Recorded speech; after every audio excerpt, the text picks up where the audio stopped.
button now. Come on. Push. Okay. So, okay. Member Moore, Present. Member Hillman, Present. Member Eisenband isn't here yet. Member Hollander is notified us today that he will not be present. Member Kornfeld Here. and Vice Chairperson Stern All right, here. Thank you. and Town Attorney Tercibia. Here. Thank you. Thank you. Can we all please rise for the Pledge of Allegiance? I pledge allegiance to the flag of the United States of America and to the republic for which it stands, one nation, under God, indivisible, with liberty and justice for all.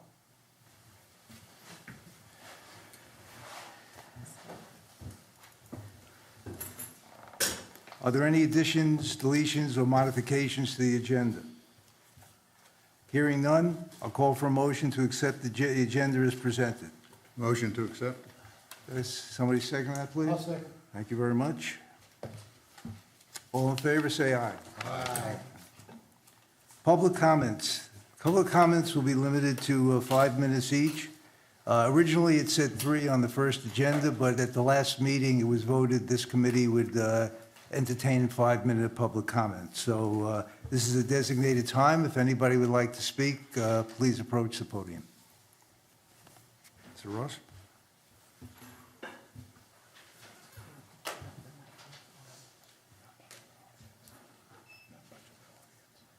I'm John Ross. I live in Casarena. On today's agenda, you have one of 3 systemic problems with the finances of Highland Beach that have to be dealt with. The first being the Delray Fire contract. There are plenty of alternatives to using Delray. And these alternatives may have been explored in the past, but according to at least 2 Freedom of Information requests, no record of those discussions exists in the files. Boca has a new mayor, different mayor, and I am sure would be open to discussions, as would Boynton Beach and the county. Private companies exist that operate fire departments across the United States. The closest one to here is at the Kennedy Space Center, which is a much larger area than Highland Beach, is serviced by a private fire company, and has a lot more stuff to burn than Highland Beach does. We can bring it in-house. The cost of bringing it in-house is $3.25 million per year, which is just extrapolated directly from the actual personnel costs of the Delray Fire Department. Okay. The extra $1 million, $150,000, is for the equipment that we pay for, and the rest is fluff. There are other alternatives as well, which have been explored by other municipalities and implemented by them, specifically in the Chicago suburbs and in California, where fire departments have been offered the opportunity, the fire personnel has been offered the opportunity to buy the business and given long-term contracts, which is what we need to provide assurance of what our future costs will be. To my knowledge, in a formal setting, none of these have occurred. No discussions with these have occurred. There's been no formal recorded process in which negotiations took place. Additionally, the Buildings Department promulgated a set of rates that caused an awful lot of heartache among an awful lot of people who were doing renovations or building. The Buildings Department has to be self-sufficient on funding. That's state law. In order to do that, we need a rate schedule that covers cost, but at the same time, I hung up a new picture yesterday in my apartment. I don't want to pull a permit to do that. Finally, there's the water plant, where a great deal of difficulty exists in finding out what the real cost is. While we know the cost of the bonds on an annualized basis, and we know the cost of the personnel and some of the operations, the clerical aspect and reporting aspect of requirements for a water plant are buried in the Highland Beach budget. So what you want to do is find out how much of the water plant is supported by rates currently and how much is supported by taxpayers. Taxpayers should not support the water department. If it cannot come up with a reasonable rate schedule that's not onerous to residents, then we should sell that water plant. If they can come up with a reasonable rate schedule that will support it, well and good. That doesn't exist and won't exist until you get to the bottom of how much it currently costs on the taxpayer side, as opposed to the others, and project what the ongoing costs will be. You'll never get to the bottom of that. But having taxpayers pay for the water plant is unjust and wrong. It's a utility. It should be supported by the customers. Thank you. Thank you. Good morning. My name is Fred Rosen. I'm at Bramer Isle. I'm going to reiterate the same thing that I say at every single commissioners meeting and every board meeting I've been at. As a representative of Bramer Isle, and also speaking for the 1,000 people that are in Boca Highland, we cannot be any more satisfied than with the EMT and the fire that we have now. We've had several instances this year, including a car overturning in our garage. These guys, the police got there immediately. They secured the area. The firemen extracted this woman from the car. The EMTs got her in the ambulance. Every single case of people, residents that I have seen that have had to call 911 has said the same thing. Thank God we have the care that we do with this department. Is it expensive? Yes. Are people willing to pay $50 or $60 more each year? Absolutely. I'm asking each board and the commissioners, leave it alone. You guys negotiated the deal. It's there. I think Chief DeJesus and the rest of the commissioners at Delray are getting really sick of getting pounded at every single meeting. I know if I was a commissioner there, I'd say, screw it. What do we need this for? I don't want to see that happen. Boca does not want us. We do not want to have to train 22 more people and worry when you get those chest pains. Are they going to be coming in the north entrance, the south entrance? Do they know what they're doing? I don't want to take that chance, and I don't want people messing with my life, and neither do the 1,000-odd people that are in Boca Highland. So I am very much in favor of keeping these people. We have the contract. Let's try and reason with them, sit down with them, but these are the people that I want servicing in case of an emergency. Thank you. Thank you very much. Anyone else like to speak? Okay, thank you very much. Public comments are now closed. I'd now like to ask on the minutes from the last meeting, are there any corrections of the minutes of the July 11th meeting? Welcome. John? So we now have a full, very qualified board, and again, thank you all for joining, and we look forward to a very positive relationship. Next item of business is we need to nominate a chair for this committee to fill the capacity till May 1st of 2020. I would like to nominate David Stern if he would be willing to accept. Is there a second? I'll second that. All right, any other nominations? Hearing none, we'll call for a vote. I guess we need a vote by. A motion? Yes. Member Hillman? Yes. Member Kornfeld? Yes. Member Stump? Yes. And Member Moore? Yes. And Vice Chairperson Stern. Yes, thank you. Motion carries. Thank you. So the next order of business will be to put a vice chair in for the same period of time. Well, yeah, for the same period of time. And I'd like to start off by nominating Doug Hillman, if I have a second on that. Do I have a second? I'll second it. Okay, are there any other nominations? Hearing none, we'll take a vote on that, please. Chairperson Stern, In favor? Member Stump, Yes. Member Moore, Yes. Member Kornfeld, Yes. and Member Hillman, Yes. Member Eisenband. Yes. And for the record, Member Eisenband joined the meeting at 9:41. Okay. Congratulations. Motion passed. Thank you. Sorry, motion carries. Motion carried.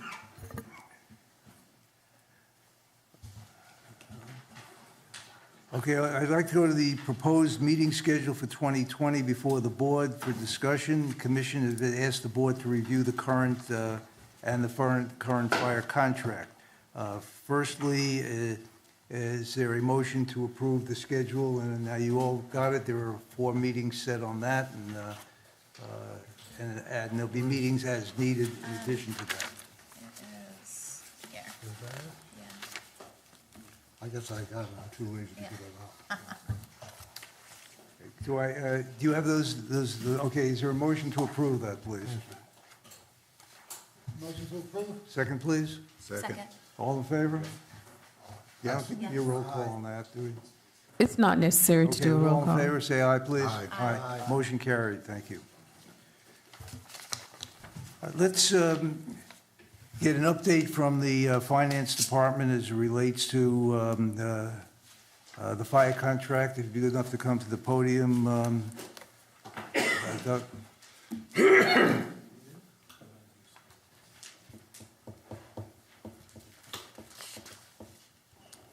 Thank you, Chairman, and congratulations. Yeah, so in your packet, you see the 2 motions that the commission made directing the conversation or an evaluation of the fire services contract that we currently have with the city of Delray Beach. It had 2 components to it.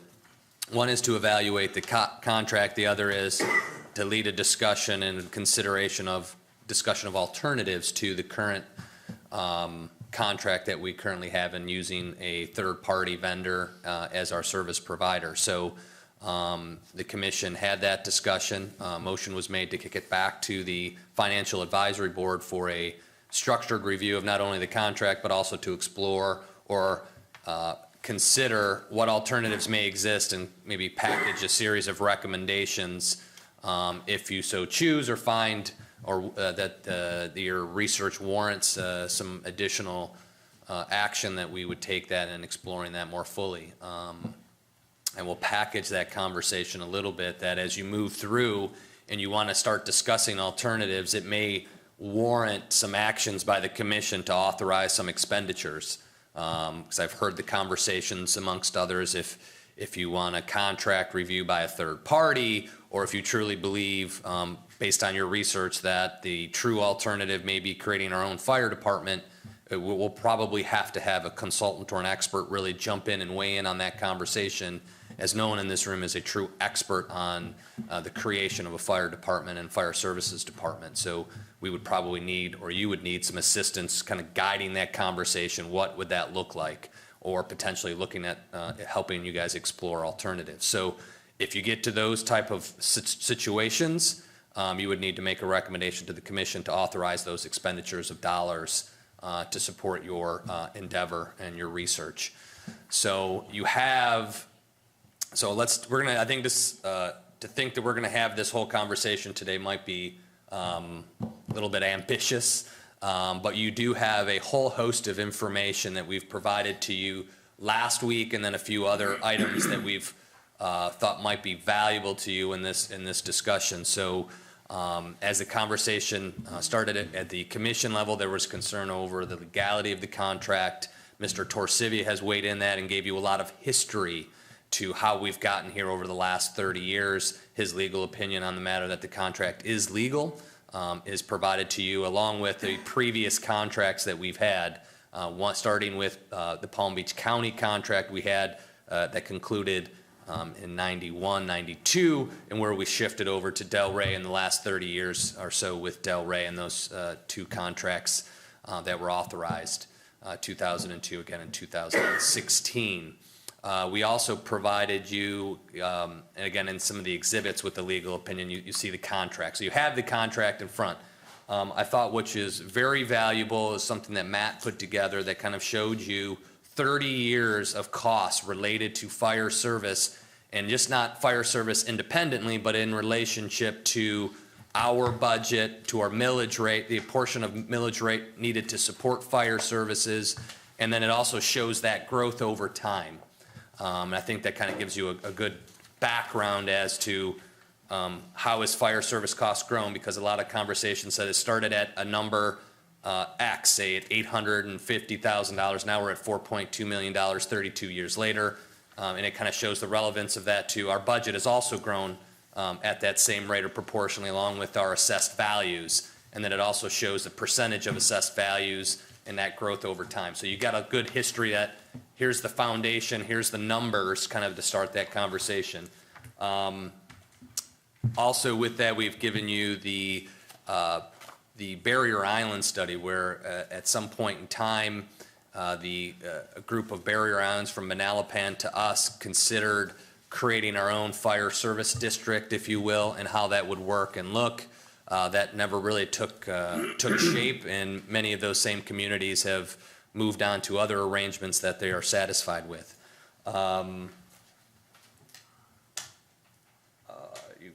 Trying to think of all the other information. I gave you guys the CAFR, the annual budget. You also have some numbers on our tax rate, composition of tax rates, the new county tax rate, so you can kind of get a relationship to it. Other information that is valuable that you'll see in the Palm Beach County tax rates is they have the fire service numbers. Again, as Mr. Torsivia alluded to at many of the commission meetings that's in his writing, the county bases their service on an MTSU, which basically is a millage rate. You see that the county set millage rate is 3.458 currently for fire services, and Glenn did a good job of kind of walking you through. The county is really holding firm to doing a millage rate for their services if that's an option that gets explored, and their conversation starts at 3.458 mils, which is twice the millage rate that currently costs to support the Delray service. So it kind of gives you a relationship that when we start looking at alternatives, the conversation gets very difficult and involves a lot of effort because the alternatives at first blush appear significantly more expensive. So when we look at those things, you have that foundation and that data to start that conversation. And again, I don't know that we get through it all today, and hopefully as we start this conversation, if you start looking through this data, we'll basically develop a process to move forward. So when you want additional meetings, what information do you want? What speakers do you want? I think it would be very valuable to get Chief DeJesus here so you can have a conversation with him. He's an expert in this area, knows the system inside and out. He teaches fire service in the state of Florida. I think he will give you some insights as to how fire service works and how we've came to this arrangement and be able to answer direct questions from you as it relates to service and costs. I didn't want to bring him here at your first meeting because I think that might derail the conversation a little bit and let you guys establish how you want to move forward. So Matt and I are here. We have armed with all the same information, other informations. You see the bill that they have. The contract does spell out the process. So in the process that we are concluding now, they have December 1st. They will be giving a true up for the last fiscal year. Matt and I have had extensive conversations with the Delray team as to more definition or defining the process by which they come up with every number in the budget. Because some of the job task to this group is to take a look at that and ask those questions. So we've asked those questions to understand their thought and their style and procedure that they go through to calculate those numbers. We have that information and insights, so I don't want to consume the conversation, but you have a lot of good foundation data. You included the motions that set the charge for this activity. And Matt and I are here to support and assist and get you what you need, who those next people are, and help you move through this process, and then help formulate whatever recommendations that may come from this conversation to take to the commission. So if there are actions that they need to take or assist or consider, I will get those to them in an appropriate amount of time so we can keep this conversation going as we go forward. So that's the background. There's the charge. Lots of data. Again, I think there's a couple really good pieces in there to start your conversations, your thoughts, and looking at this, and we're here to support. Thank you. Firstly, I'll come around for questions on this, but I had asked Matt a number of questions. He may in fact have some feedback for us, which the committee might like to hear. I do have, good morning. I do have some of the answers for you, Mr. Chairman. First of all, with regards to, you asked a question about administrative costs per the contract. I believe it is section 4.3D. No, I'm sorry, that's indirect allocation.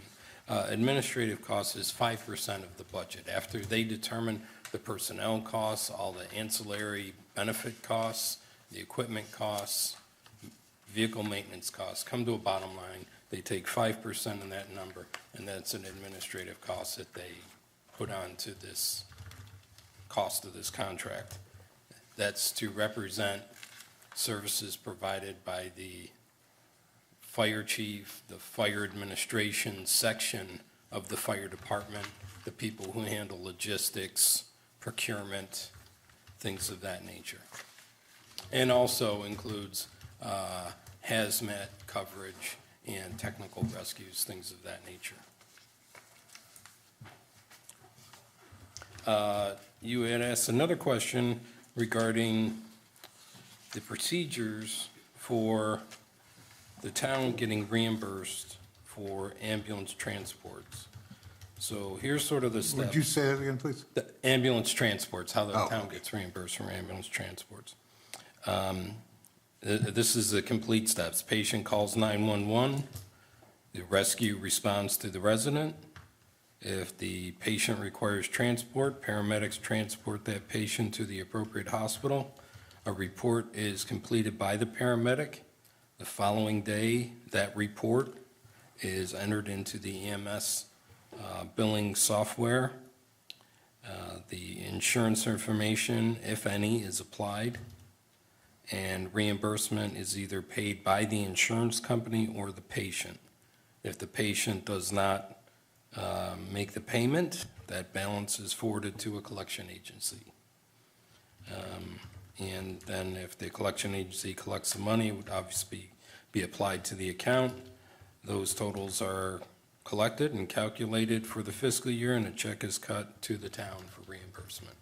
Well, In the just past go- fiscal year, with it's that about last statement. $28,000. Yeah, well, I'm sorry, say again? In the past fiscal year, for fiscal year 19, it was about $28,000 That the town, that the town received in reimbursements okay, so, for the so, ambulance transports. all right, so anything that Delray does not get back, we are charged with? Is that what you're saying on the, No, so they get, so the cost to Highland Beach on a transport is net what? What's an average transport? I wish I had a good number for you. I would guess in the There's no vicinity cost to of- Highland Beach. it's- Well, It's in the vicinity of $700. I see, believe. I'm referring to this, to the chart here that says on here, and it may have been updated, that total billed amount is $155,000, and revenue collected from Highland Beach residents were $88,000. Now, the difference of that is collected from, do we pay that, or does it come from a third party? That's my question. It would be paid by insurance, Insurance, okay. at least I believe so. May I- Which chart? Yeah, what chart? Transport for Highland Beach residents. Total billed, revenue collected. Billed 155, collected 88. That's my So question. then why would we only get 28? We should get it all. That's what. I don't know the date of the data, but let me go through the 3 years. So we're in our third year of this contract, There is okay? no data. The first year, we got about $80,000 in medical transport reimbursement on the first year of our contract, That after would- we signed the 16. Second year, which is the year that we concluded last year at this time, was $28,000. We'll find out what the medical transport is when they do the true-up That's part of the provision. So for the last fiscal year, or this third year of the contract, we don't know what that number is just yet. We will be getting that shortly upon conclusion. Once they close out their books, they'll give us the medical transport at the same time as the true-up, is how they did it last year. So the first year was 88, then it went down to 28. So those are good questions to ask as to what is that gap. It's $60,000 is what. I'm saying that, yes, and what I've heard for some of the recent changes, and this is more broad on fire services, again, based on my historical experiences, two things have come into play. One is uncollectibles are quite high, and chasing dollars on medical transport is a very difficult task for fire service agencies. And then also the change from Medicare, they changed that rate return structure. So what you get paid or billed for medical services, and if you're on Medicare, it is controlled. Same with Medicaid.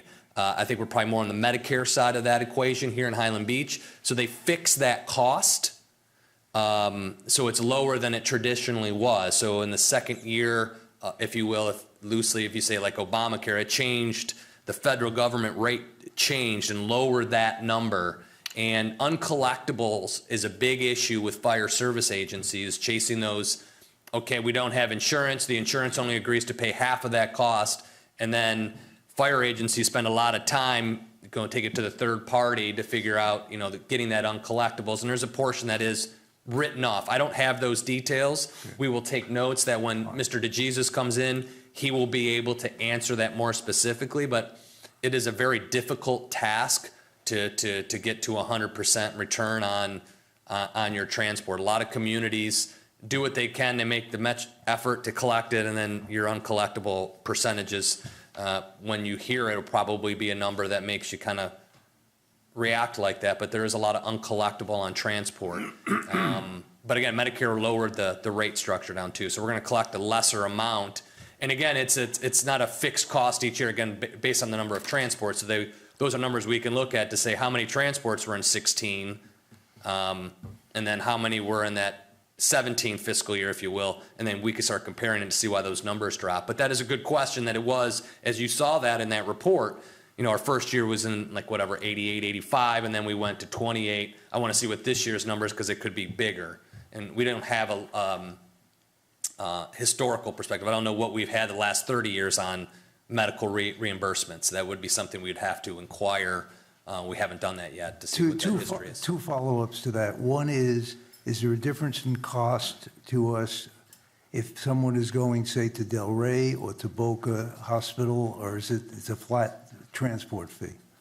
You may not know, but I it's may not something know the answer. I think it's a straight transport fee, but that'd be some question that would be good for Chief DeJesus to answer. The other question is, if there's a transport, is there a difference if somebody is a resident or if somebody is a guest of a resident visiting? Is it all handled the same way? It's handled the same way. They transport what's your insurer. They bill the insurer. The insurer decides what they're going to pay. Sometimes from United to Humana to Blue Cross to Medicare, they each kind of pick their number. From what I've seen over historically, is they each have a different rate that was come in, and then the community is responsible to chase the patient for the difference. And some people don't really, some communities, I'm not saying that this is Delray, this is a DeJesus question, but a lot of communities tend not to chase it because they're chasing their residents, and the residents already pay taxes to support the service. So a lot of fire services say, we'll do what we can, what we don't collect, we're not going to go after our own residents per se, or they'll split it and say if it's a non-resident, they spend more energy going to a collection. But it's a very complicated process. I'll let DeJesus tell you the headaches and heartburns he has over it. But it's not a simple process, and it tends to frustrate the fire chiefs around the country trying to get those for how much it actually costs to get in the vehicle, the time, the people, the gas, the equipment charge, driving it, getting it back, and then these insurance companies pick a rate, and then sometimes they'll pay it, sometimes they want to pay a little bit of it. Okay, so one of the things obviously that we want to do is understand what the present costs are. Sure. Okay. Yeah, this is go- the stuff I'm trying to get from you guys to know, yeah. Quick question, maybe this is part of it. The money's paid by the insurance company or the resident, are we getting 100% of that? Or Yep. That was the question, because up until a few years ago, we found out that Delray was keeping it, and we changed and adjusted, so we get all funds. That is the most important thing regarding our cash flow and our. Yep, the way the ability. contract is written, we get 100% medical transports, Even get though this reimbursed is back. a, Yep. okay, this makes sense now, but as long as the answer is all funds received come back to us. Yep, and then I will, again, based on this conversation, we're going to get some better data points from Delray when they come in, and we'll be able to give you a little bit more information on this topic. All right, just for clarity, and then Yeah. we'll move off of it. We're talking about the difference between what the insurance company pays and what was billed. So hypothetically, the bill was $250, insurance companies paid $100, and you're now talking about chasing that other $150. Correct. Okay, second follow-up. You're going to get more information on the difference between the previous year's 80,000 and this year's Yep, 28. yep. Okay, thank you. Any other questions on that? I think, the other question I have is in listening to commission meetings and so forth going on and looking at your report and looking at the history, you're projecting as much as an 8% annual increase, 5 to 8%. Based on history, that seems a little steep. Is there a reason why you're going so high? Yeah, so this year we experienced a 5.11% increase on their bill that they gave us in June. And then the prior year, we experienced an 8.6 or 8.4% increase, something of that nature. So one of our commissioners had asked that could we project forward so we can understand under two scenarios. If it continues at 5% per year, what would our cost be each of the next 5 years, 6 years of the contract, or to the conclusion in 2026? And then it was also asked to look at an 8% so we can begin to understand that growth. And I think when that information was looked at, I think that's the initial tension that came was, wow, this is going to start becoming each year, you're talking $200,000 to $400,000 each year of growth. Now, what I've come to find out as we look through this and spend a lot of time on it, the biggest cost change where we're seeing that 5 to 8% is driven by their pension. That is the number that if you take the increase just in what grew in the pension contributions that we're obligated to pay, it was the 5% of the contract. If you take, not saying that we don't pay any pension, but if you held last year's number flat, the 5% increase was entirely driven by the increase in the pension. And they're making those changes to their assumption rates, and they've done it 2 years in a row. So that's driven up their pension costs. And as you see that, and what we're seeing is a percentage to salary, it's kind of a big number. So in a sense, they have a commission or a board that looks at this for the fire pension board they have, and they've wanted to make some changes to the assumption rate. In a sense, they're kind of catching up from potentially underfunding in over the last 30 years. So one could contend that while they were underpaying before, we were getting that benefit. Now they're catching up, and that's where we're seeing that increase. Also, they changed their compensation structure in the last 2 years. And that with their new union contract, they went to a stepped process, or they added a 2-step in there. So basically, now you're seeing greater growth in their salary costs. That should begin to flatten out a little bit, but they had to do a little bit of catch up. And what they have stated is that from the recession moving forward to about 2016, they weren't, while they had steps, there was no growth rate in those steps. They weren't giving cost of living adjustments. And when they did a study looking at how their firefighters were compensated, Delray wanted to make a conscious effort to get their pay range in the midpoint of Palm Beach County, because at that point when they did the study or were looking at their salaries, they found that they were on the lower side of Palm Beach County on that. And leadership in Delray decided that, they wanted to move for retention purposes and recruitment to get in the midpoint. So they're not the highest paid fire department in Palm Beach County, but they're not the lowest paid either. So they moved their compensation structure to a midpoint. They added some steps in the process and made some catch up on the salary. So that's been the things that have really jumped our numbers up quickly. But even as you look at the numbers that Matt provided, and this 32 years of rates, that's probably why you're seeing the fire service as a percentage of total expenditures has gone from, in the last few years, so say in 14, 15 at 30% of our budget is up to about 38%, and that growth is mostly attributable, as I look back, on the salaries, because that's most of the cost of this fire service contract is salaries, benefits, salary costs, pension. That's a lion's share. That's probably 80%. I'm just picking a number randomly, but about 80% of your contract costs are the salaries and the people. The rest of it, as was alluded to earlier, the other $1 million is for our vehicle leases that we have written in there that we have to for the fire rescue and the ladder truck. It's fixed, it's overhead and consumables. That's basically everything to operate the station, booms, whatever equipment, IV bags, all that other stuff, consumables are in there. And then administrative costs, which include, as Matt has said, chief, administrative costs, procurement, logistics, fire, hazmat, ocean rescue, all those other ancillary services that we don't pay for directly in salaries that are picked up in that administrative costs. But a majority of the contract is predicated on the salaries of the firefighters that are attributed or spelled out specifically in the contract, and then those changes to their pay structures and the pension, catching up on some of that pension. Any other questions on here? Yeah, Go ahead. being new to the board, I looked at a lot of this data, and I probably drove them crazy asking them for stuff. And I was looking at the costs over time, and I was trying to get comfortable in my mind whether or not we're paying a lot and how the costs have changed.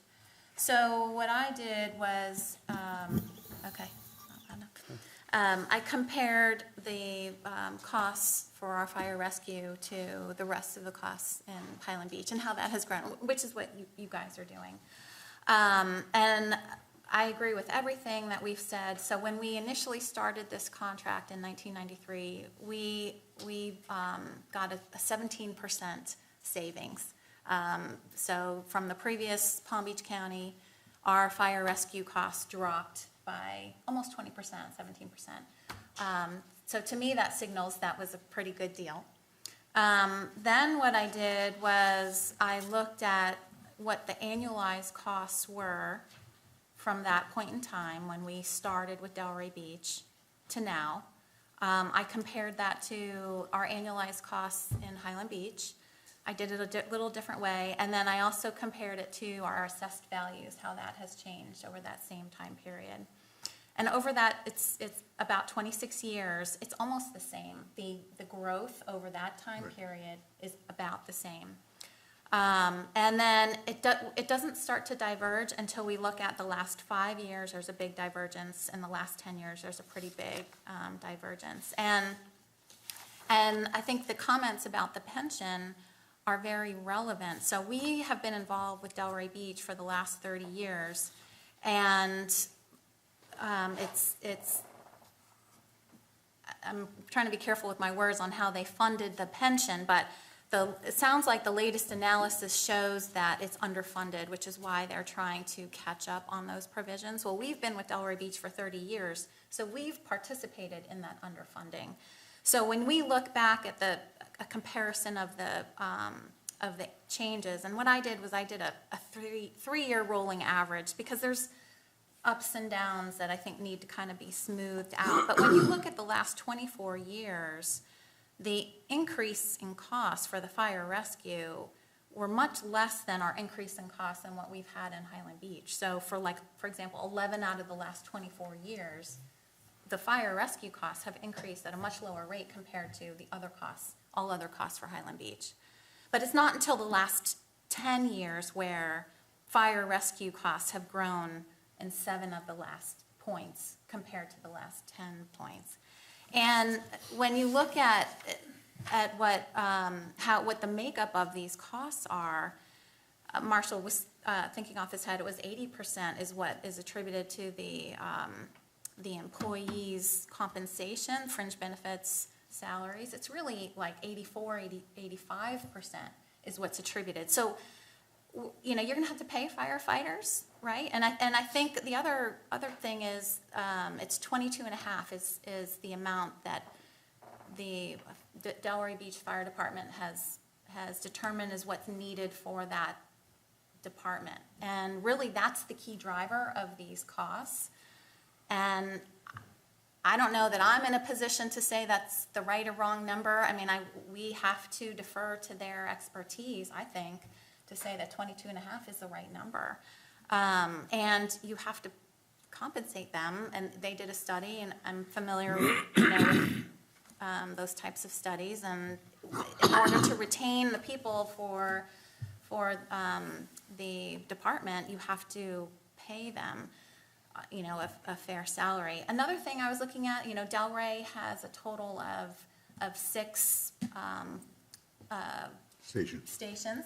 And so if you, and I was looking at the Delray's budget worksheet and just looking at their overall budget for the fire department, it's about $34 million.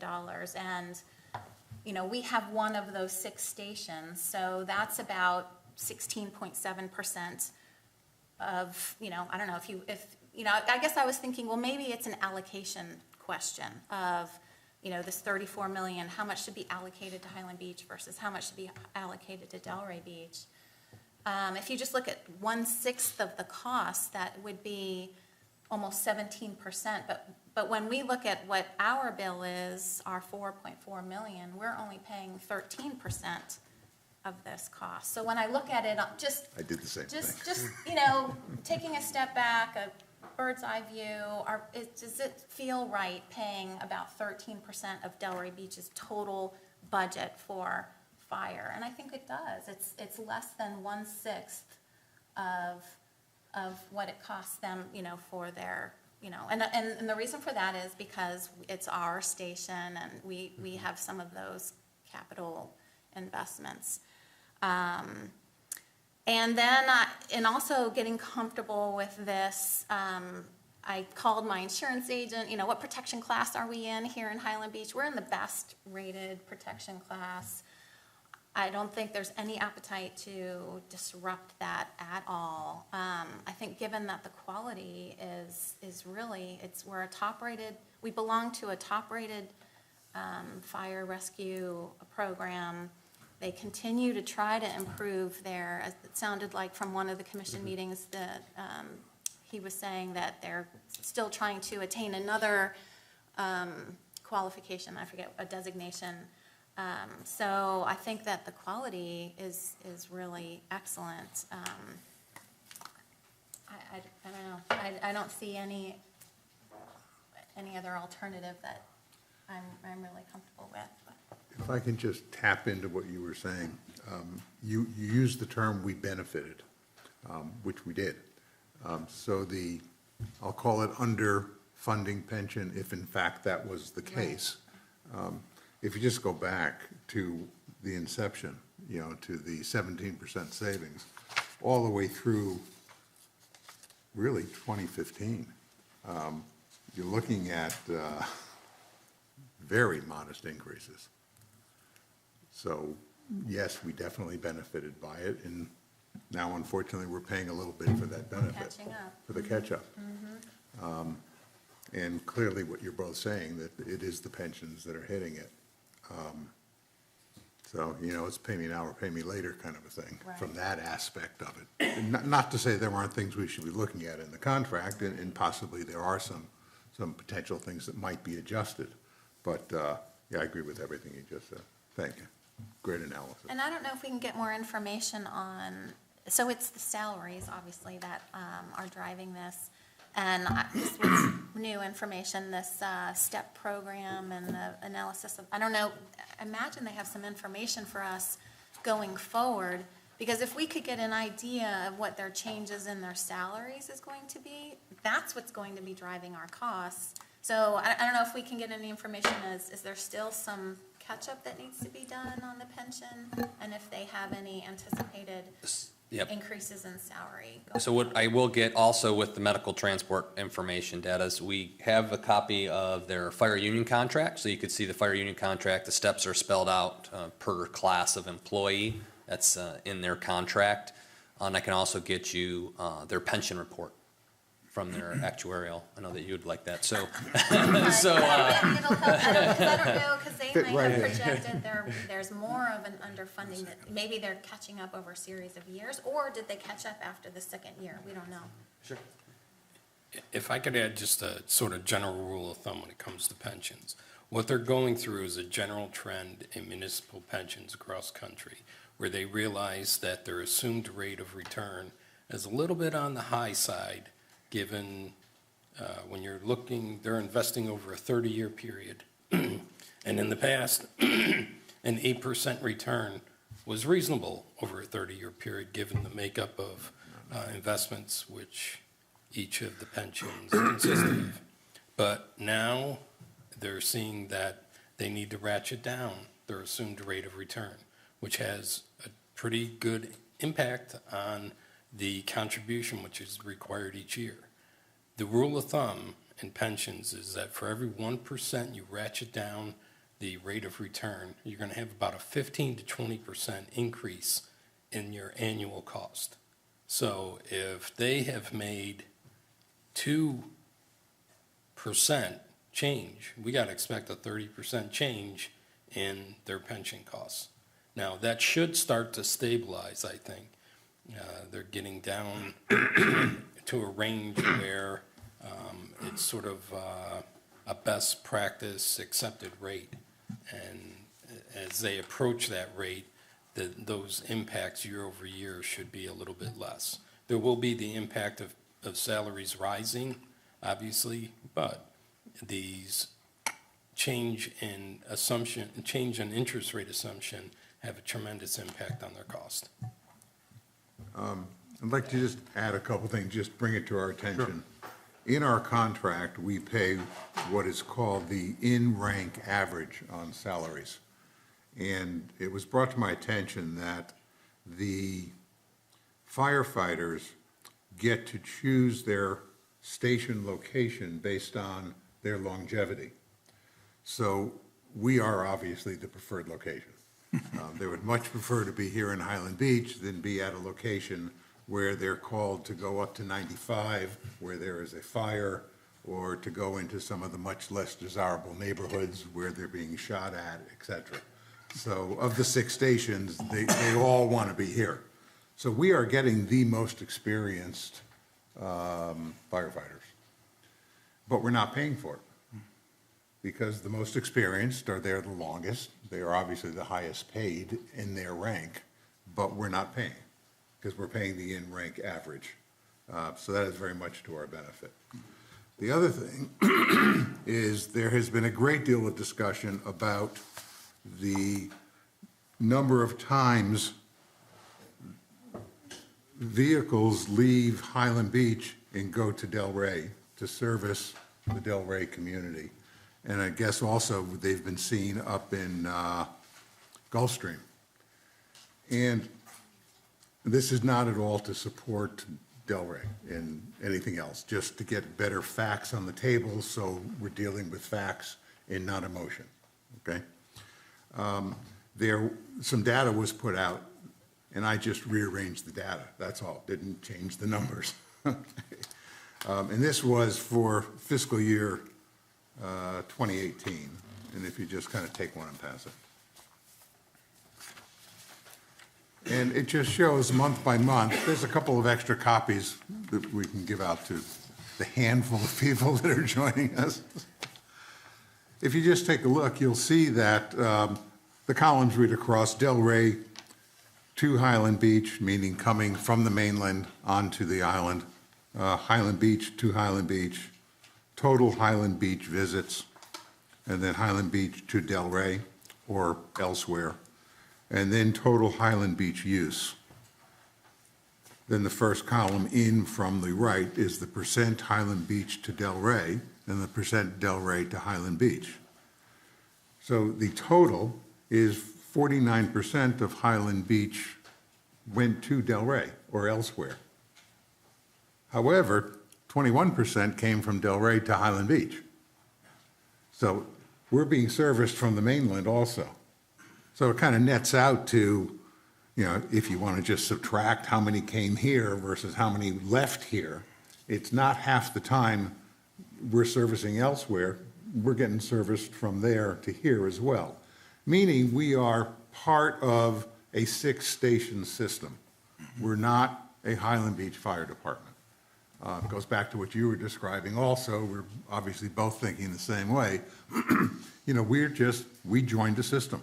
We're really part of the Delray system. We are not our own system. And we happen to have a fire station that sits here on our island. It's basically what it is. Okay? So it ain't as bad as it looks.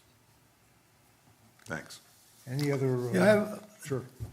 All the facts are, you stole my thunder because, but I'm sorry. That's all right. There's one thing I looked at on Matt's spreadsheet. I looked at the percentage change, the millage rate to fund our fire rescue each year.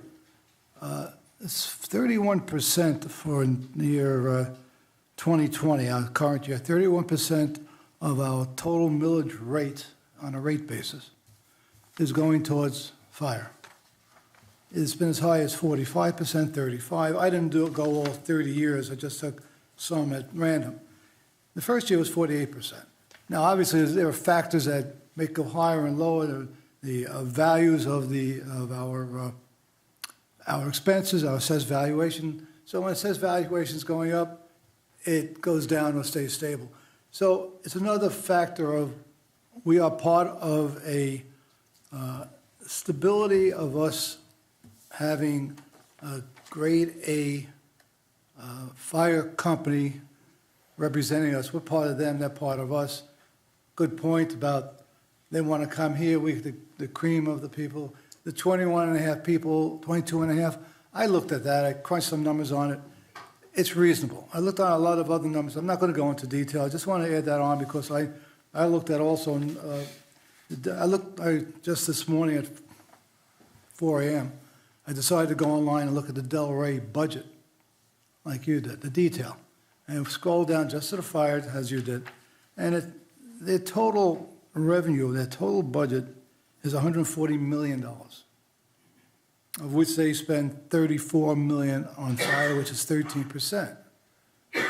Now we're spending 38%. Wow, boy, that doesn't make any sense. Why are we there at 13? Obviously, they're much bigger. They have a bigger volume. You can't compare small Highland Beach to them at all. But the number of people they have, it all makes sense. But my background, I used to go into companies and ask, why do you do it this way? Why do we have a contract like this?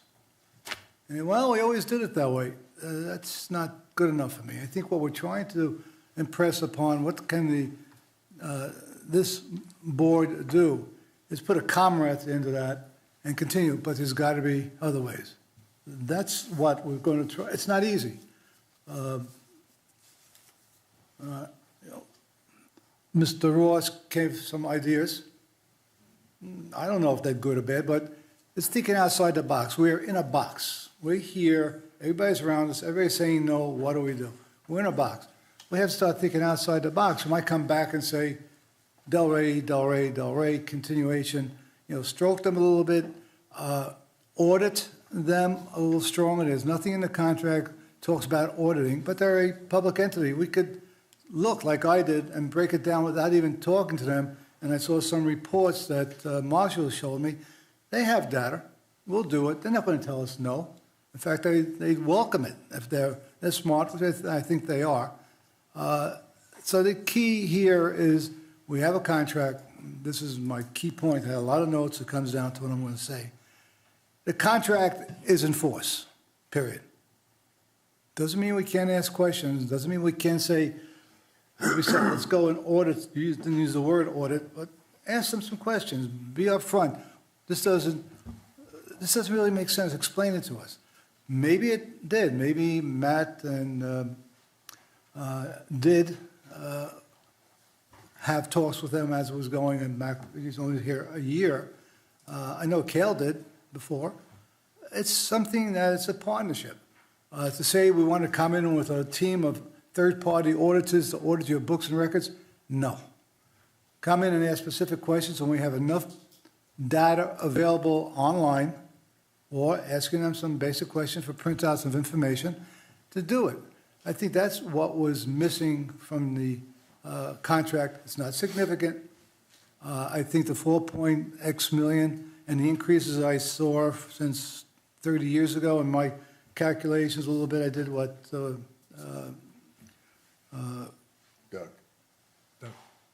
who? Doug, sorry.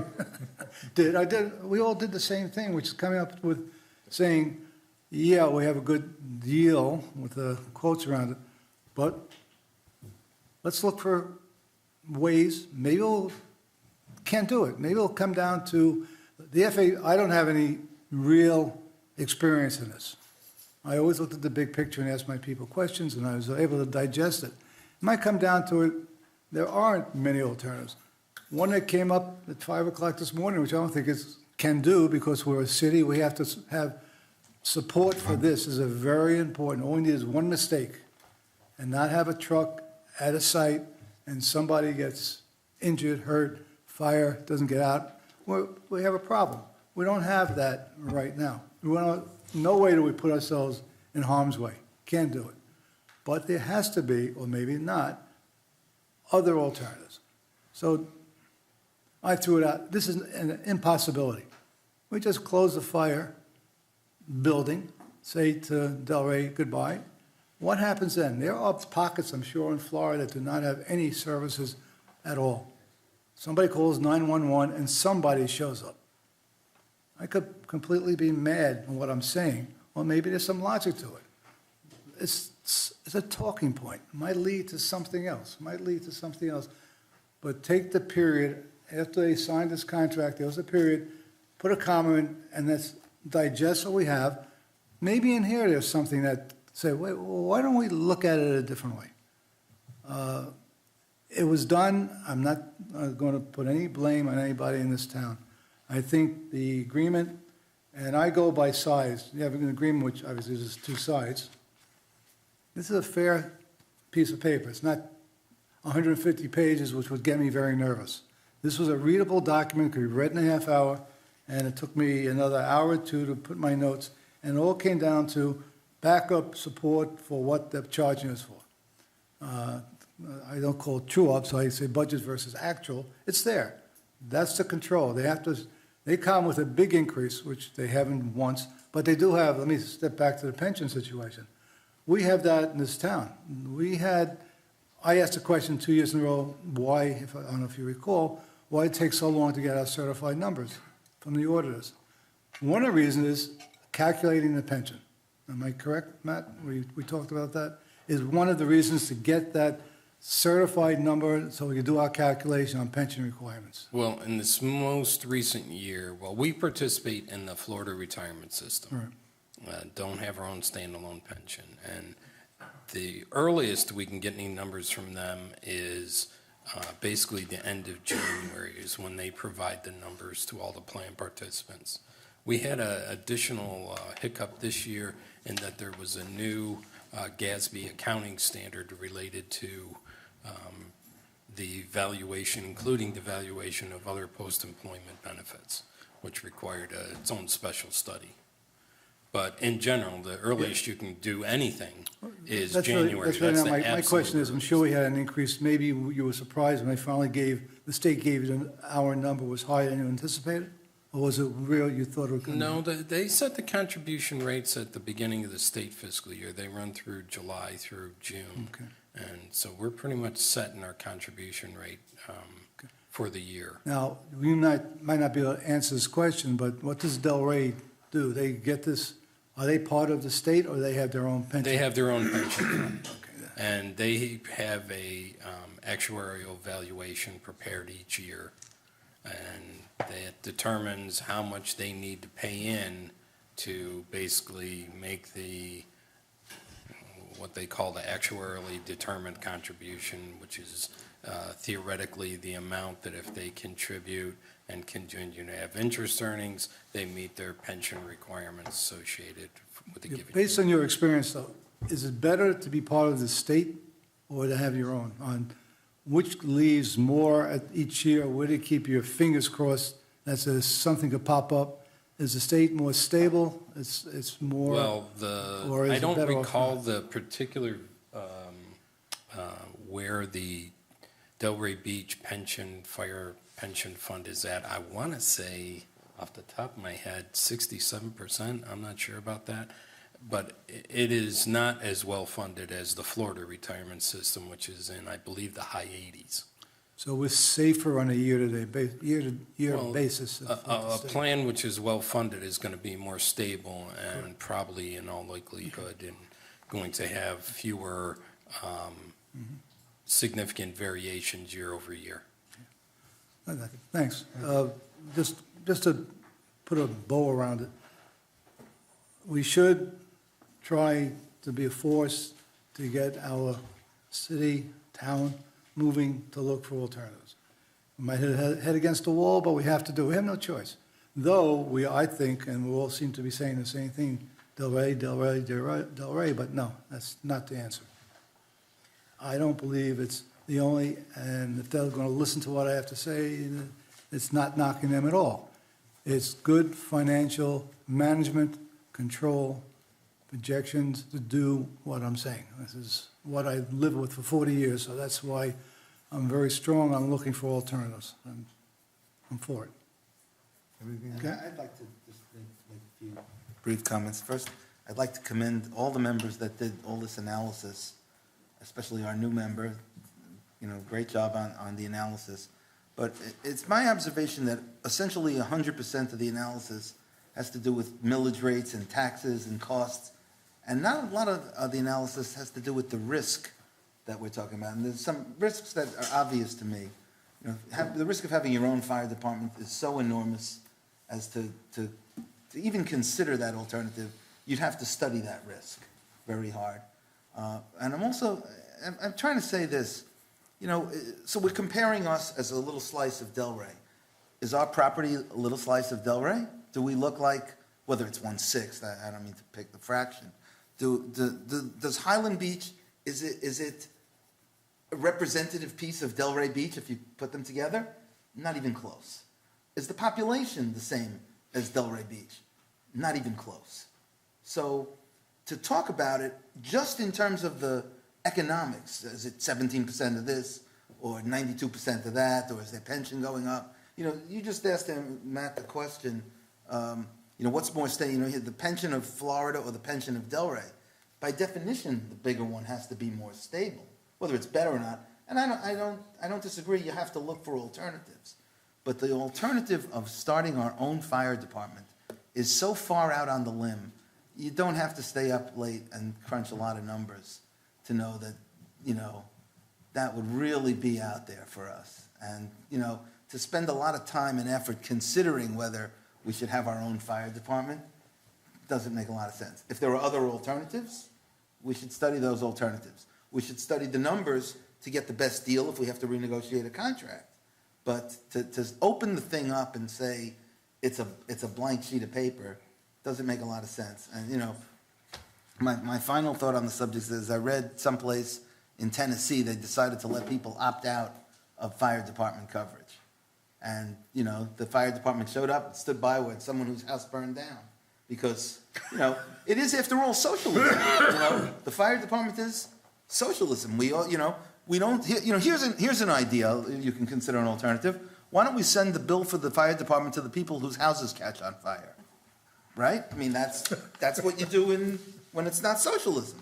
You don't want everyone to pay all the costs. You want only to pay if your house catches on fire. Here's your bill, $757,000. And by the way, your house burned down.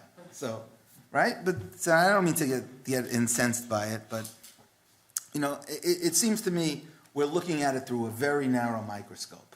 The costs and keeping our taxes down. And did it go up 7%? And did it go up faster than our millage rates?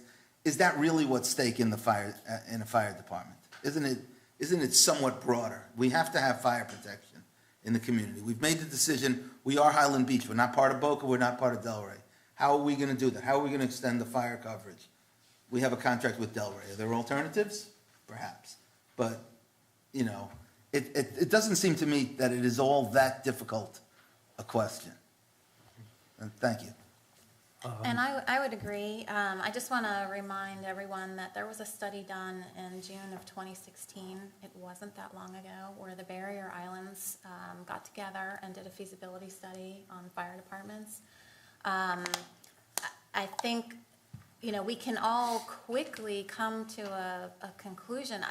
For me, the perspective I come from is I look at the costs first, and then I completely agree about the risks. Until there's a quality issue or a huge disparity in the costs, it's not worth the risk at all. I completely agree to transfer, if it was there's like 10 protection classes, if Delray Beach was a 10, and, we weren't getting good service, then I think it becomes a much more urgent situation. But we looked at it, the Barrier Islands looked at it 3 years ago. We have some quick comparisons. We know what Palm Beach County would charge us.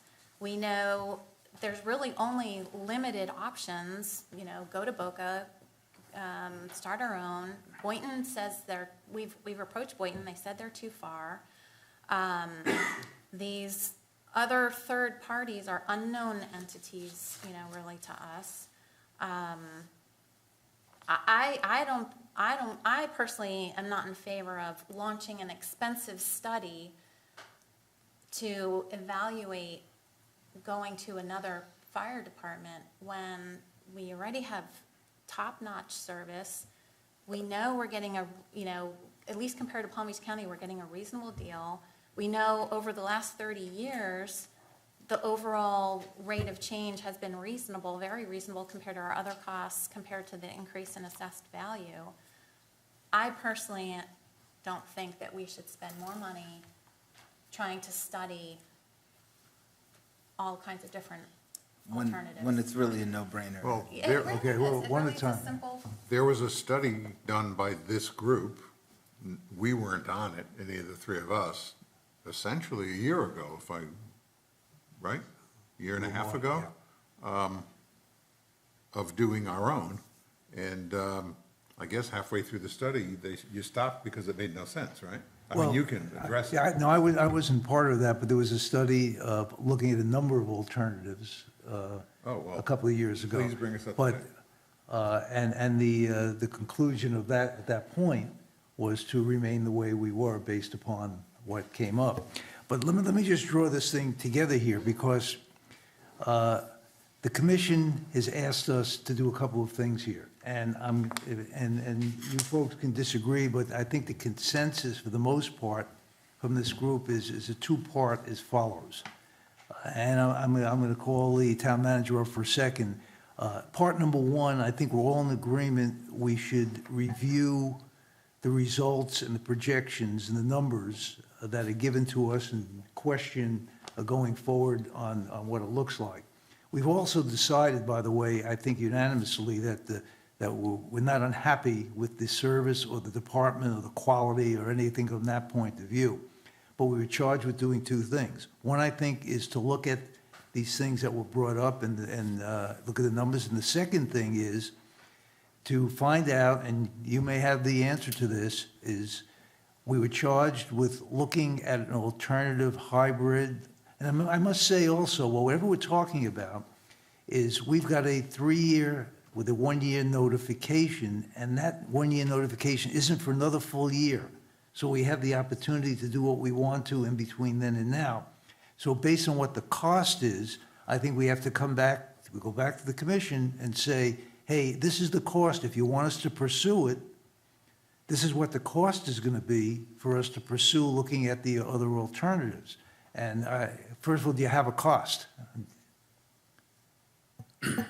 From a single consultant, we had, Matt and I had a conversation on two parts. We had a general conversation on if we wanted a third party to do a contract review, check the numbers, audit it, if you will. What would that number? And they said somewhere around 20 grand for them to look at all the numbers and see, make sure everybody's living up to their part of the contract, nothing's being missed, they haven't miscalculated anything. That's about 20 grand. That same group who does this around the state said if you were to look at something larger, like creating your own fire department as an alternative, and with that explore other potential options, that could be a six-figure study around $100,000 to look into it, because there's certain, again, this is a specialized field. Fire service is very complicated, especially when you start creating your own department. Now, if it's in part of that some other option to just go talk to our neighbors again, that of course doesn't have a huge cost to it, but it does carry some risk. If we start going around town knocking on doors saying, hey, could you service us instead of Delray, I'm concerned about controlling the message a little bit, because word gets out, and then how does that come back to our current partner? We want to maintain and nourish that, manage that relationship as best as possible. But we could do that. We could, again, from all the stuff that I've said and reviewed and heard, Boca did indicate no the last time. Is it worth me going out to their city manager and their mayor and saying, would you consider it again? Give us some other consideration. That's always a possibility to see what that other, are they willing to partner now? Have they changed their mind? Has the leadership changed enough? Their city manager's been there for, 30 years, 25 years. So I don't know that the management perspective of the organization has changed. So that influence is still there and will still bear out. I mean, yes, there's been some political change. Again, I have relationships with a lot of these people to ask that question. I could ask it carefully and just say, is there a willingness before we, crunch numbers? So you kind of have three parts. We can audit the contract. That's about $20,000. If you want to pull somebody in, similar to like Matrix that did the Barrier Island study, you're looking at $100,000 to come in here and say, what are all the working parts to create your own department, define these mutual aid agreements, what kind of ramp up in not only equipment, but in facility to accommodate this. And then, look at the risk. I wouldn't understate that too much.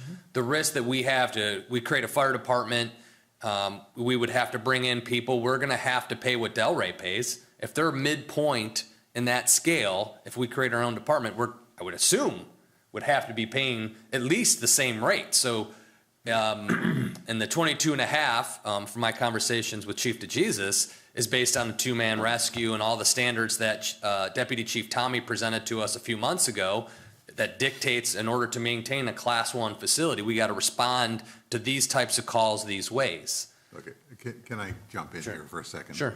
I'm just following up basically on where you were. Our own fire department is not worth spending 10 cents on. Yep. Okay, does anybody disagree? I don't want to speak for the group, but we have to pay what we're currently paying. Those are rack rates, or wrong term, but those are the rates. Mm-hmm. And we're not going to develop our own fire department and pay the lowest rates in the county. So, and we're not going to have less than 22.5 people. And we're not going to have the rating that Delray has. So we're going to have an underperforming fire department, which is not what our residents want, and this man won't allow it. So it's not going to happen. So I don't think we should be considering that. Second, to spend $100,000 to study it, we have a basis of looking at those costs if we wanted to from the Barrier Island study. I mean, that's jam full of data. Mm-hmm. It's 2-3 years old, but we can project off of that. And I believe we were something like, if I remember right, 44% of the population of that study or something like that. So it's easy enough if we wanted to get a baseline of the cost to do it, mm-hmm. And just, throw 10, 15% on top of it to pick up the next 3 years. But it's going to tell us that it's not at all something that we need to do, because and that would then become a hybrid, because you need to have a backup program for your own fire department when our boys are out and when our vehicles are out. So that then becomes a hybrid, which is one of the things that was requested, which is not worth $100,000 to take a look at. I mean, it just isn't. Doesn't make any sense.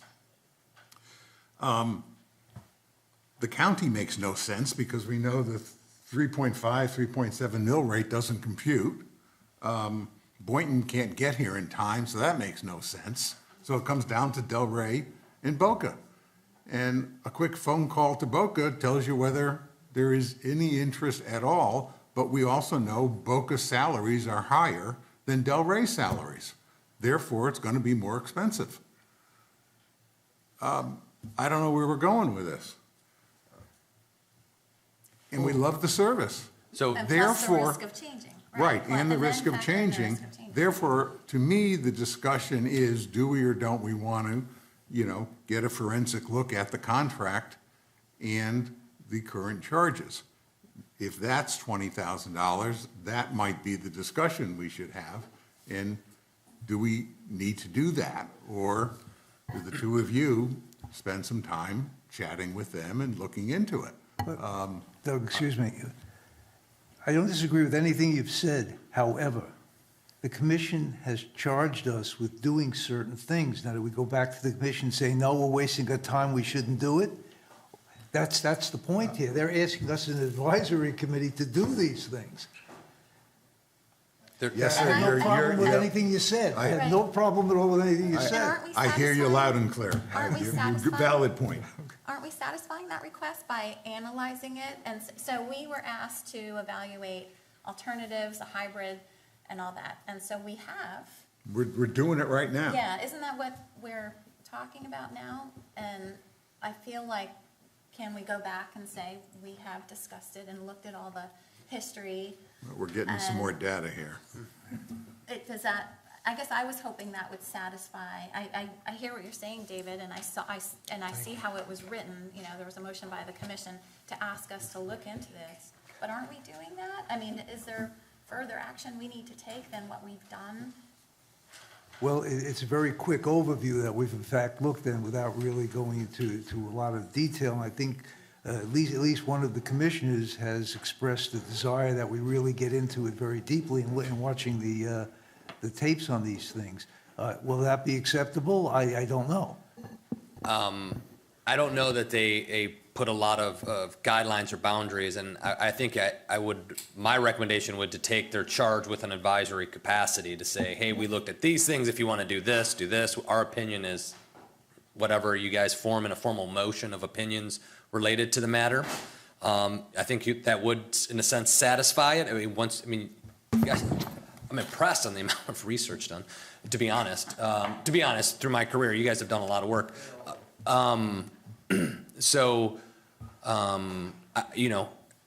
Well, I don't know You what else. could we render can do. an advisory opinion as you see fit to the commission. The commission can take it further, kick it back. That's generally how it goes. You're making very salient points on, here's why this doesn't make sense because we looked at this. That could be your opinion and you stipulate it. To go back to that study that I was saying, $100,000, that would also involve the steps to implementation if you were to create it's not just to say, what would it cost to build a fire department? It would be how to build it, and then here's your 12 steps to bring it into place and what you need to make it happen. So I don't want to cover that as $100,000 just to say, what would it cost? We can, as you indicated, we could probably crunch those numbers loosely to ourselves. It would be, how do you begin to put it in place? Like, what are those steps? Who do you bring on first? How long do you have two operating departments while you implement? What kind of capital improvements would you need? When would that have to go into Well, place? it goes significantly, capital letters, beyond the cost. Oh, yeah. It also takes on the administrative responsibility, Correct. the training responsibility, the certification, the updating of the certification, the responsibility of all of the equipment, the management of the equipment, the updating of the equipment.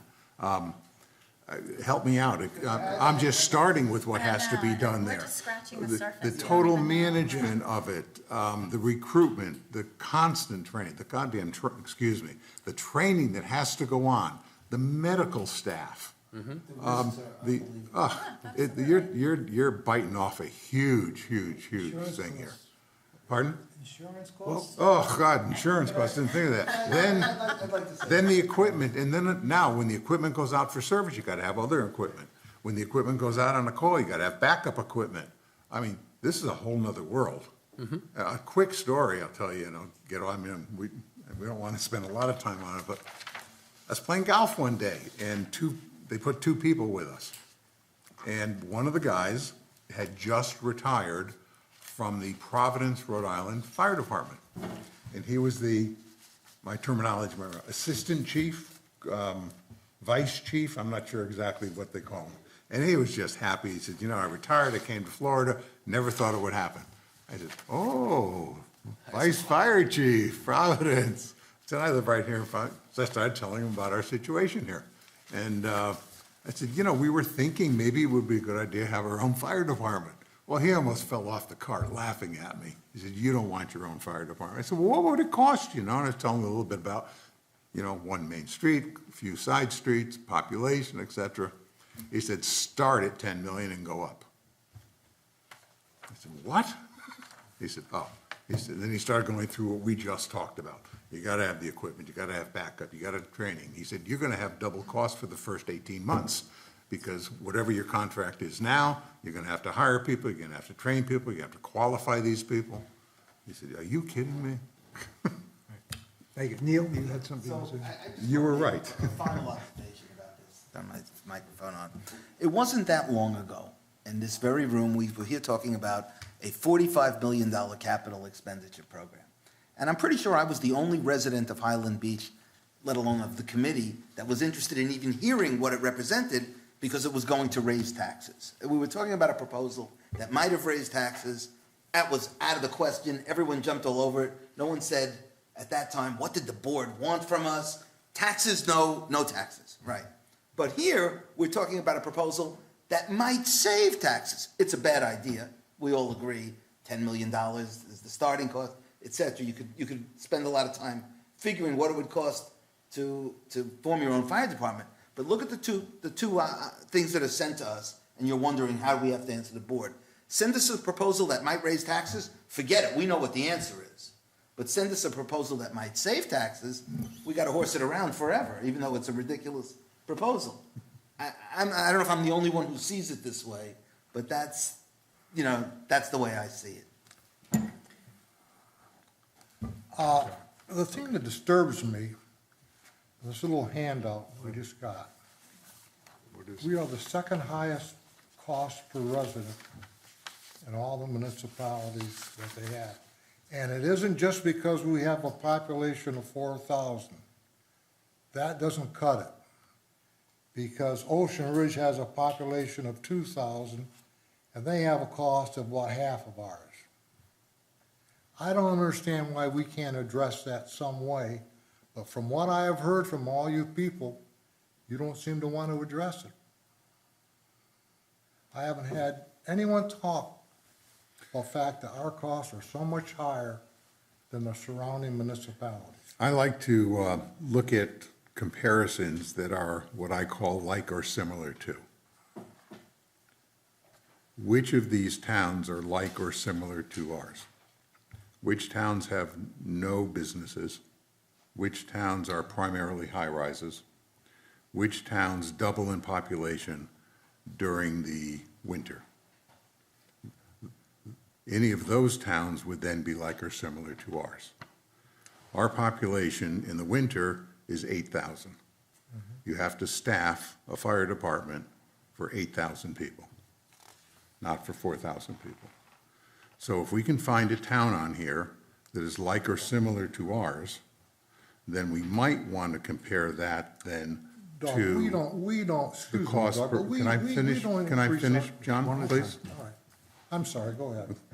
Then if we can find one that's like or similar, then we might want to look at it on a cost per population.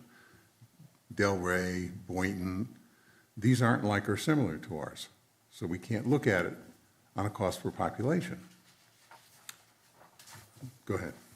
Thank you. Well, what about Ocean Ridge? Are they similar to us? They don't have Very any. small community. They're very small. They don't have high rises, but they probably double in population Yeah. for the Some season. comparables there. Yeah, that would be somewhat Maybe not similar. total, but there are some comparables. Yeah.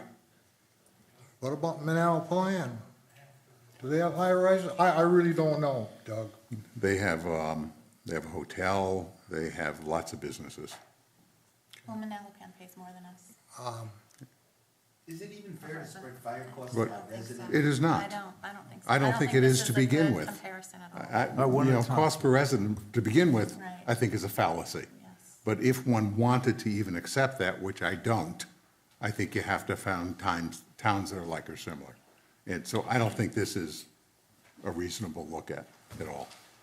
And I guess All right, let's- others agree. Yeah, and Manalapan does pay more than us, $1,200 versus $1,000.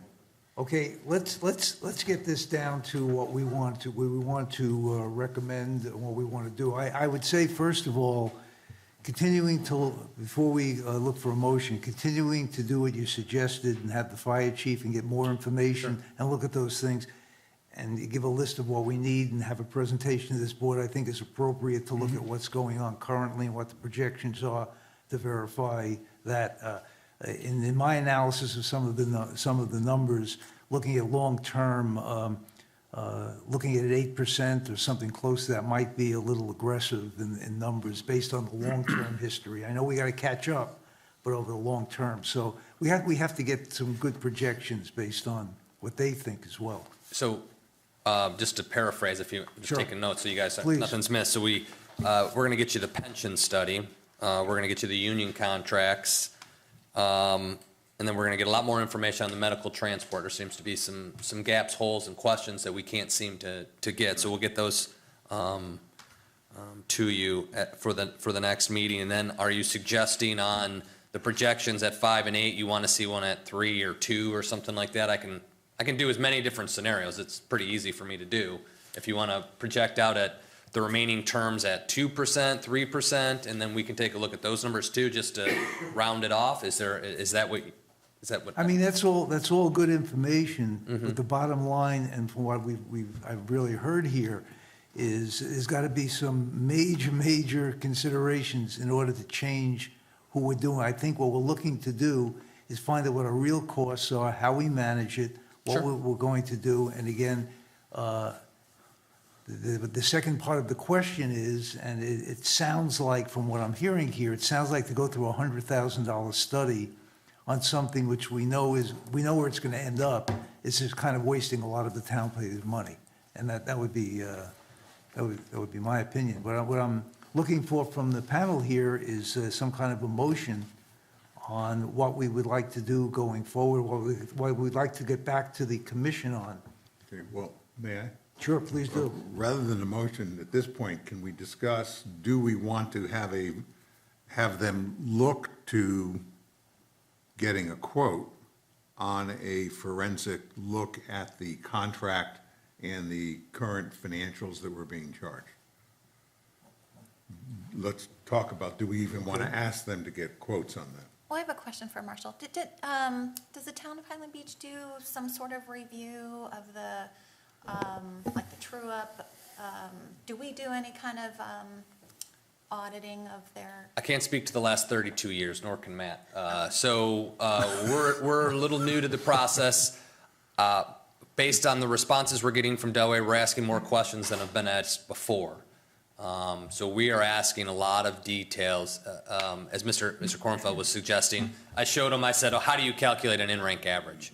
So they came in, huge spreadsheet, went through every single person that works, and they started showing us how they pencil out the numbers, if you will.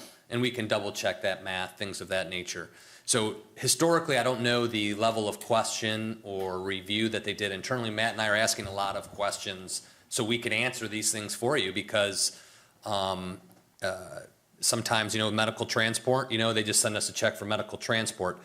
We need to ask them, as I'm seeing here, is how do they calculate it? What numbers? What's their loss rate? How much are they losing on it that they just write off from year to year? The pension study drives the pension cost. They showed us they do it. They calculate their pensions on a per person basis because it's a multiplier times their salary. They have a column that they show all that. So they basically, all their salary related costs are an in-rank average.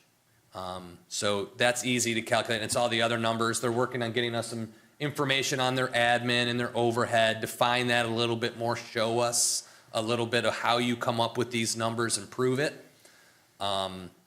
Again, if the conversation continues and elevates, I would suggest that an independent consultant might serve everybody well, so it takes any potential for bias or perception of bias out of the equation, and we're bringing a third party in to just, they ask the questions and report back to us.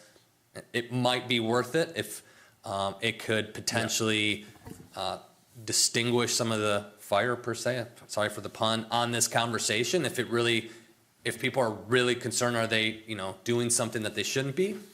That could be done. If there's a comfort level with Matt and I's research, and once you hear from Mr. DeJesus and ask him any and all questions, we can go that way and get a quote. That's not a problem. This is, to a degree, unfamiliar territory for many of us. We all have business backgrounds, but we don't have a specialty in the fire rescue world. You're much closer to that, but it's also not your specialty. Might be a good idea to have a third party, independent third party, help you. I would see if, you want me to make a motion? I would make the motion that you get some quotes from a third party to bring it back to us, to get a third party to help you take a look at it, both the contract and the charges. Get a second on it? Do I have a second? Sure. Yeah, the key is, when anybody comes in to review them line by line, it's an 80-20 rule. 20% of the dollar, 80% of the dollars and 20% on lines. Their payroll and their benefits out of the $31 million, I would imagine, I didn't look that deep this morning, but it's got to be 20 to 25 million of it. Yeah. And you said you already worked and asked them, well, how do you get these numbers? And they gave you the detail without any problem. So if we focus on that, or a third-party, quote, expert, number type person with some background, hopefully in this area. You wouldn't hire him. Has to be. That'll go a long way to educate us. So you're seconding his motion? Okay. All right, any other discussion on the motion? All right, all in favor, say aye. Aye. Opposed? Motion carries unanimously.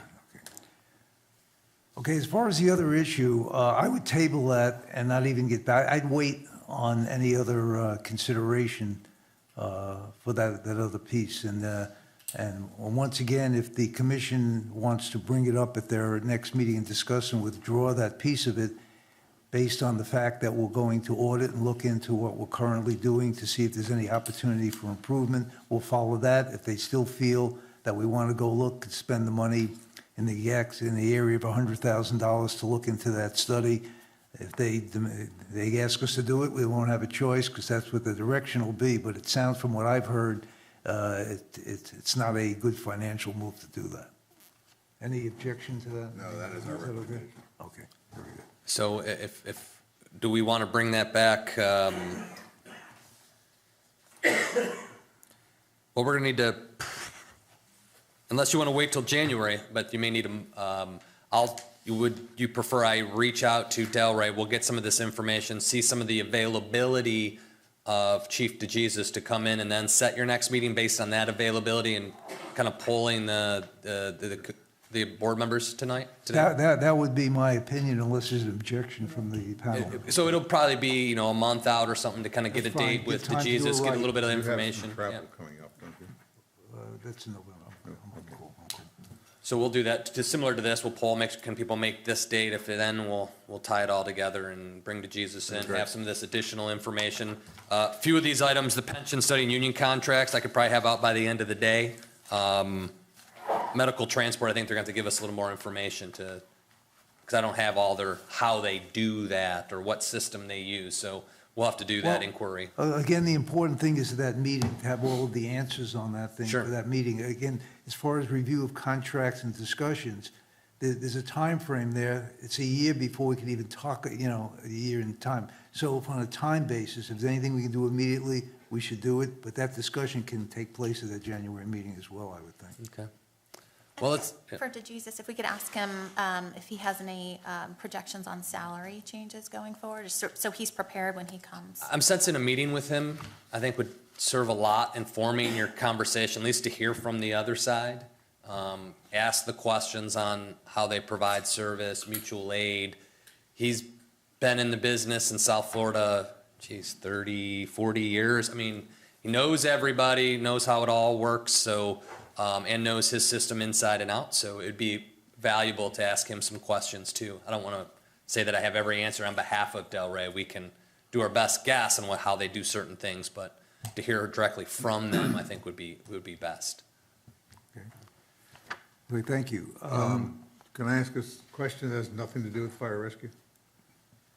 Sure, go ahead. Where do we stand on the water study? That will be Matthew's presentation on an update from the finance department. Have we received it? But I have something for you that I think you'll. Okay, thank you. So, yeah, Matt will give you all the updates on all the details and everything going on in the finance department and moving forward with some of the changes organizationally there, so, yep. Okay, thank you. Okay, are there any members that have any other report, anything else to report? Over here? Mr. Chair, only I'm that. going to you, okay, you're on. Only we have two new members, so this will be your 2-minute sunshine law presentation, if that's okay. And then obviously we can talk afterwards if you have more questions.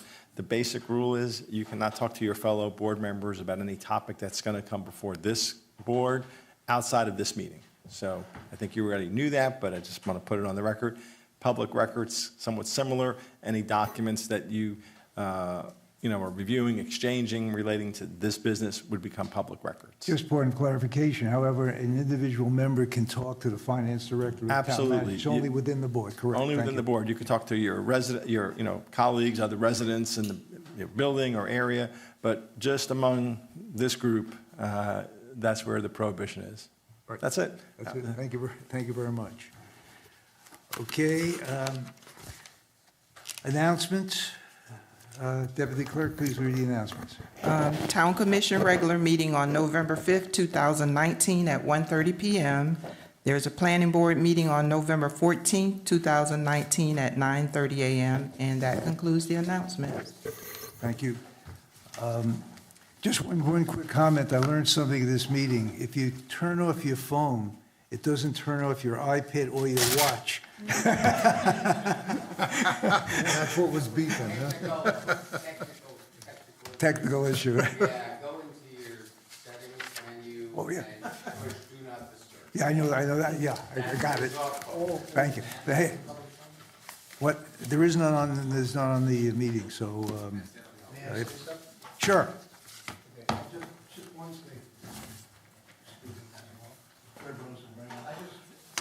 I just want to thank this board. Talk about being prepared for a meeting. And by the way, Natalie, thank you. First time out of the box, you hit a grand slam home run. It's a pleasure to come into a meeting and see people with good government. Thank you. Thank you. Thank you for your comment. Appreciate that. Being no further business, the meeting is adjourned at 11:08. Wait. I'm sorry. We, Matt's got stuff. we sort of skipped right by me there. As soon as I stood up and mentioned, I think the word fire rescue, it sort of went in a different direction. But I want to give you a little update of what's going on in the finance department. Okay. One of the significant events over a recent period is our deputy finance director, a long-term employee, left for another position with the city of Boca. We are in the midst of recruiting for that. We think we may be very close to having a candidate for that position.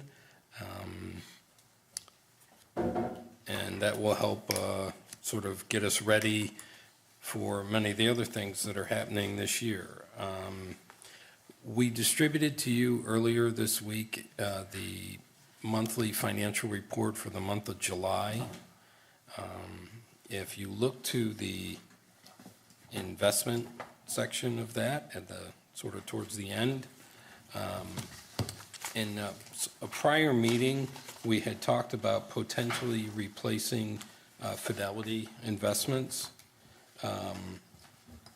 as they seem to be underperforming some of the other funds. They have since rebounded some, and we're probably not going to really look to make that change now. The 2020 budget is posted on the town's website. We completed fully our TRIM certifications for fiscal year 20 to the Department of Revenue.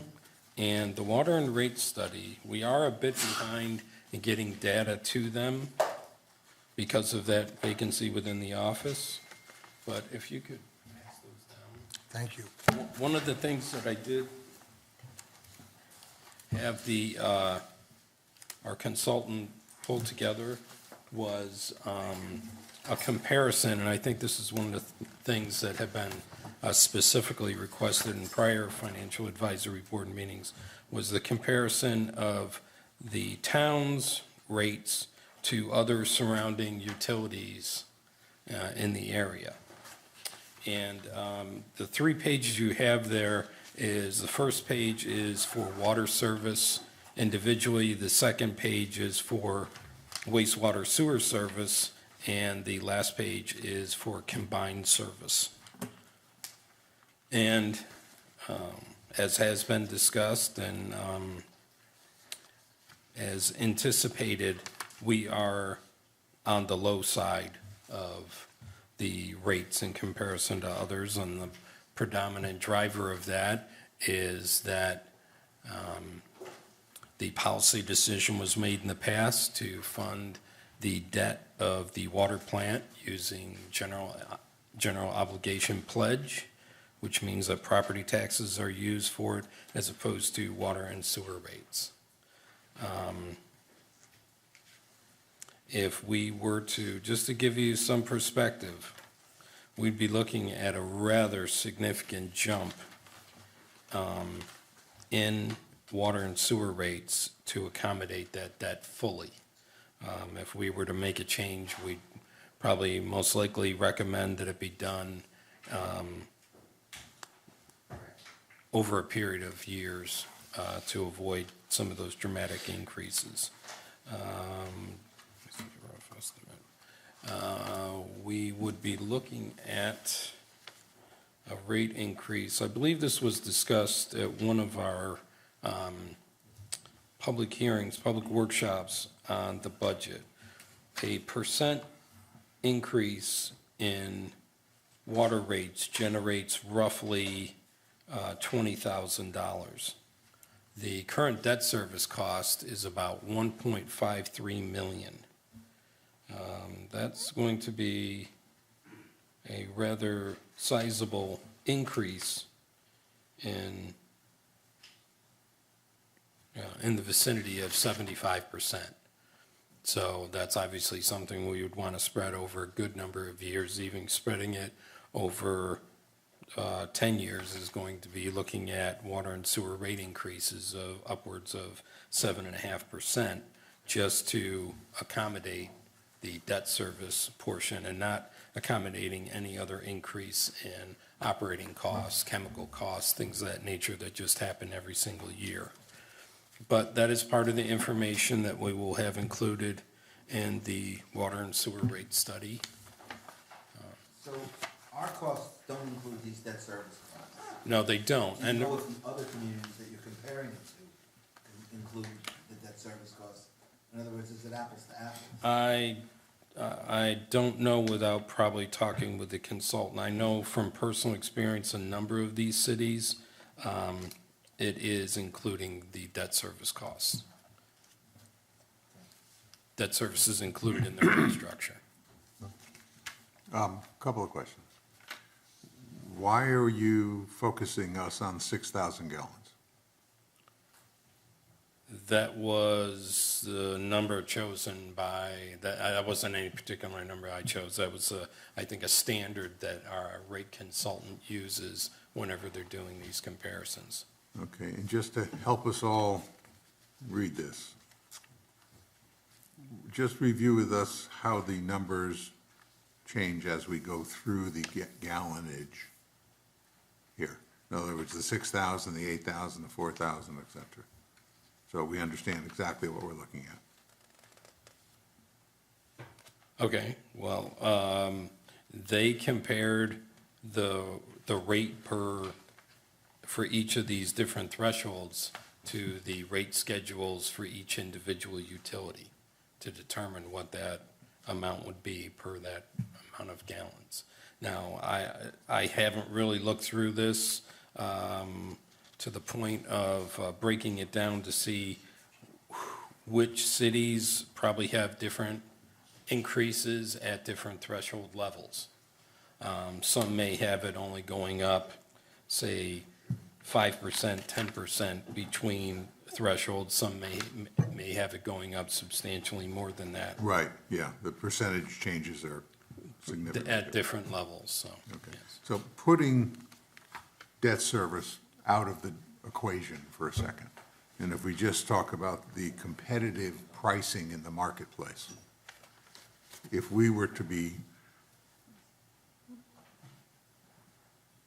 at or above average, let's say, in terms of what the marketplace is, if we were to price that way, and we were to jump over to page 2 of 3, and we're talking about wastewater, although wastewater is a smaller revenue base for us,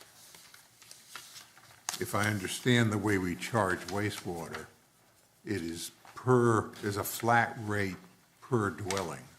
It Is is, that that not is our correct? present structure, and one of the things that we're asking for in the rate study is that we move to what is the more common rate structure, where it is a percentage of water used. Percentage of water use. So Okay. if you develop that sewer rate, assuming that all the water used enters the sewer system. Gotcha.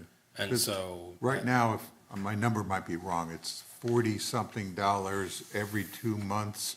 $43. Change. Yeah, no. So whether you're in an 8,000 square foot house or a 1,200 square foot house, you're paying the same amount.